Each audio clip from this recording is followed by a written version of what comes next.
오늘도 은혜를 사모하여 말씀 앞에 나오신 여러분들을 주님의 이름으로 축복합니다. 오늘은 사도행전 4장 5절에서 12절까지로 현대 그리스도인의 알츠하이머라는 제목으로 말씀 증가하겠습니다. 알츠하이머는 치매에 속한 질병이기 때문에 대부분 알츠하이머를 치매라고도 부릅니다. 치매에 걸리면 무엇보다 자신이 누구인지를 모릅니다. 사랑하는 배우자와 아들, 딸도 알아보지 못하고 사는 곳도 모릅니다. 치매는 인간으로서 최소한의 졸음과 가치를 누리게 하는 삶의 기본 환경을 황폐화시켜 버립니다. 나이 많은 어른들이 가장 두려워하는 병이 치매인 것처럼 현대 그리스도인들에게 가장 무서운 질병은 영적 알츠하이머입니다. 세례를 받고 성찬에 참여하고 오랫동안 교회 생활을 하는 그리스도인이지만 하나님이 어떤 분이신지, 자신의 신분이 무엇인지, 그리고 자신이 돌아가야 할 본향이 어디인지도 모르고 살아갑니다. 그리스도인에 해당하는 헬라어 크리스토스는 그리스도에게 속한 사람이라는 뜻입니다. 우리말로는 예수의 이름으로 사는 사람이란 뜻입니다. 그런데 오늘날 많은 그리스도인들이 예수의 이름을 잊어버렸습니다. 예수를 오래 믿은 직분자들도, 세례받고 교회에서 예배드리는 자들도 자기 이름의 근거가 되는 그리스도를 잊어버렸습니다. 하나님의 아들과 딸이지만 자신의 정체성과 관련된 모든 것을 잊어버려서 자녀의 권세와 명예와 능력도 누리지 못합니다. 이러한 영적 치매 현상은 서서히 오랫동안 진행되어 왔기 때문에 자신이 병에 걸렸는지도 모릅니다. 그리스도인이란 이름만 가졌을 뿐 자신이 그리스도인인 줄 모르기 때문에 주변 사람들에게만 아니라 자신에게도 큰 고통을 주게 됩니다. 예수님이 승천하신 후 120명의 무리들이 함께 모여 예수님의 명령대로 예루살렘을 떠나지 않고 한 곳에 모였습니다.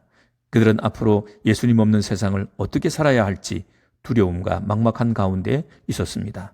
그들 가운데 가장 참담하고 부끄러운 심정으로 쥐구멍이라도 들어가고 싶었던 사람은 아마 베드로였을 것입니다.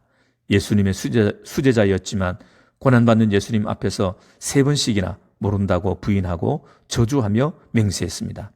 그날 사람들 앞에 나가서 제일 먼저 자신의 죄를 고백하고 용서를 구한 사람이 있었다면 베드로였을 것입니다. 베드로의 통곡하는 회개가 끝나자 다른 제자가 일어나 나도 주님을 모른다고 부인했습니다. 고백했습니다. 그 뒤에 또 다른 제자가 나가서 나는 주님보다 내 목숨을 더 귀하게 생각하여 도망쳤습니다. 라고 고백했습니다. 이렇게 하여 거기에 있는 모든 사람들이 뜨겁게 회개하는 역사가 일어났습니다. 1907년에 일어난 평양 대부흥운동은 선교사들의 사경회에 강사로 온 하디 선교사가 한국인 신자들 앞에서 자신의 잘못을 자백한 것이 시발점이 되었습니다.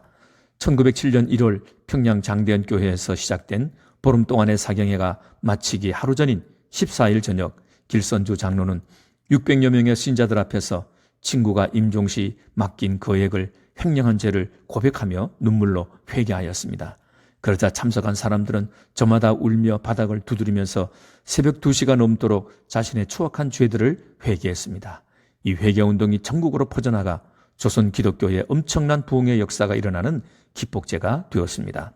마가의 다락방에 모인 사람들의 기도는 회개의 기도였고 그 시작은 베드로의 회개였습니다. 1907년 평양 장대현 교회의 회개운동도 교회의 지도자인 선교사와 장로로부터 시작되었습니다. 120명의 무리들은 열흘 동안 전심으로 회개 기도만 드리다가 오순절 날이 되었고 그날 모인 사람들 위해 성령이 충만히 임하게 되었습니다. 즉시 베드로는 거리에 나가 많은 사람들 앞에서 복음을 외쳤는데 예수를 믿고 세례받은 사람이 3,000명이나 되었습니다. 그날 이후 베드로와 요한이 오후 3시 기도 시간에 맞추어 성전에 올라갔을 때 성전 문 앞에서 날때부터 걷지 못하는 한 사람이 사람들에게 구걸하고 있었는데 마침 베드로와 요한과 마주치게 되었습니다. 그 사람은 베드로와 요한에게서 무엇을 얻을까 기대하는 마음으로 쳐다보았습니다. 그때 베드로가 나는 당신이 내게서 무엇을 바라고 있는지를 알고 있소. 그러나 내게는 당신이 바라는 금과 은은 없소. 그러나 내가 가지고 있는 그것을 당신에게 줄 것이요. 나사렛 예수의 이름으로 일어나 걸으시오. 베드로가 그 말을 했는데 병자가 일어나 걷고 뛰며 하나님을 찬양했습니다. 놀라운 사실은 그 일을 예수님이 아니라 베드로가 했다는 것입니다. 성령이 충만한 베드로는 자신이 가진 예수 이름의 권세를 알았습니다. 그 능력이 베드로의 믿음을 통해 나타난 것이었습니다. 이 사건은 곧 성전 지도자들인 대제사장들과 사두개인들에게 알려졌습니다.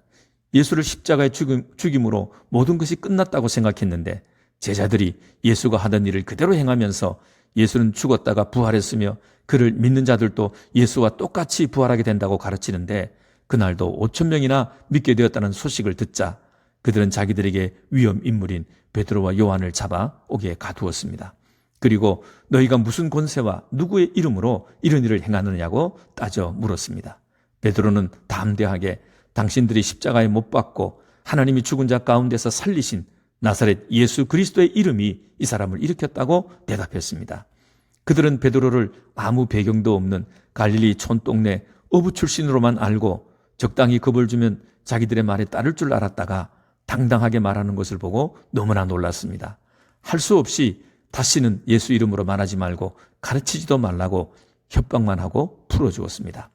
자기들과 비교해 볼 때 베드로는 무식하고 단순하고 아무 힘도 없는 사람이었습니다. 그렇습니다. 베드로는 그들 앞에서 자랑할 것이 하나도 없는 사람이었습니다. 그들이 가진 것이 베드로에게는 없었습니다. 그러나 한 가지 그들에게 없는 것을 가지고 있었습니다. 그것은 하나님의 아들 예수 그리스도의 이름이었습니다. 베드로는 예수의 이름을 알았습니다. 예수는 하나님이 육신이 되어 우리를 찾아오셨고 우리 죄를 위해 죽으심으로 온 세상을 구원하는 유일한 이름이며 이제는 부활하셔서 항상 함께 계시면서 우리로 하여금 부활의 생명과 능력으로 살게 하시는 하나님의 아들의 이름이라는 사실을 분명히 알았습니다. 그때부터 베드로는 오직 예수의 이름으로 살면서 모든 일을 예수의 이름으로 행하였고 그리고 예수의 이름을 위해서 살았습니다. 베드로에게 예수의 이름은 삶의 근거였고 살아가는 이유였고 살아야 할 목적이 되었습니다. 결국 날 때부터 걷지 못한 사람을 일으킨 것은 베드로가 한 일이 아니라 예수님이 하신 일이었습니다. 그러나 예수님이 미리 보여주지 않았더라면 베드로는 하지 못했을 것입니다. 우리는 예수님이 행하신 모든 일이 지금도 일어날 것을 믿고 예수 이름으로 명령합니다. 예수님은 승천하실 때 지상에 남아있는 제자들에게 모든 것을 넘겨주고 떠나셨습니다. 예수님과 항상 함께 하셨던 성령님을 우리에게 주셨습니다. 예수님을 죽음에서 부활하게 하신 성령님은 우리를 통해서도 부활의 생명과 능력을 나타내시며 우리를 부활의 증인들로 세워 세상으로 보내십니다. 그리고 내 이름으로 아버지께 무엇을 구하면 아버지가 주실 것이라고 약속하시며 예수님 자신의 이름을 우리에게 주셨습니다. 예수의 이름에는 예수님이 이 땅에 사셨던 모든 일들과 그보다 더 큰 일까지 할 수 있는 힘과 권세가 담보되어 있습니다. 부활의 증인들은 세상적으로 유명하고 똑똑한 사람들이 아닙니다. 오히려 세상 일에는 무식하고 어리석어서 예수 이름밖에 의지할 수 없는 사람들입니다. 그동안 우리가 예수 이름을 사용하지 못했던 것은 자신이 그리스도인이면서도 그리스도를 알지 못하고 예수 이름을 잊어버리는 영적 알츠하이머 환자임을 몰랐기 때문은 아닙니까? 다시 성령의 충만함을 받고 예수 이름의 권세를 사용하시기 바랍니다. 세상이 원하는 것은 내게 없지만 오직 하나, 내가 가진 예수의 이름으로 사망 권세에 묶인 사람을 구원하여 부활의 생명과 능력으로 새로운 삶을 살게 할 수는 있습니다. 죽음에서 살아나는 생명을 주는 일보다 세상에 더 큰 일이 어디 있겠습니까? 베드로처럼 오늘 우리는 담대히 예수의 이름을 외치며 살고 있습니까? 외치고 싶은 간절한 마음이 불덩이처럼 솟구치고 있습니까?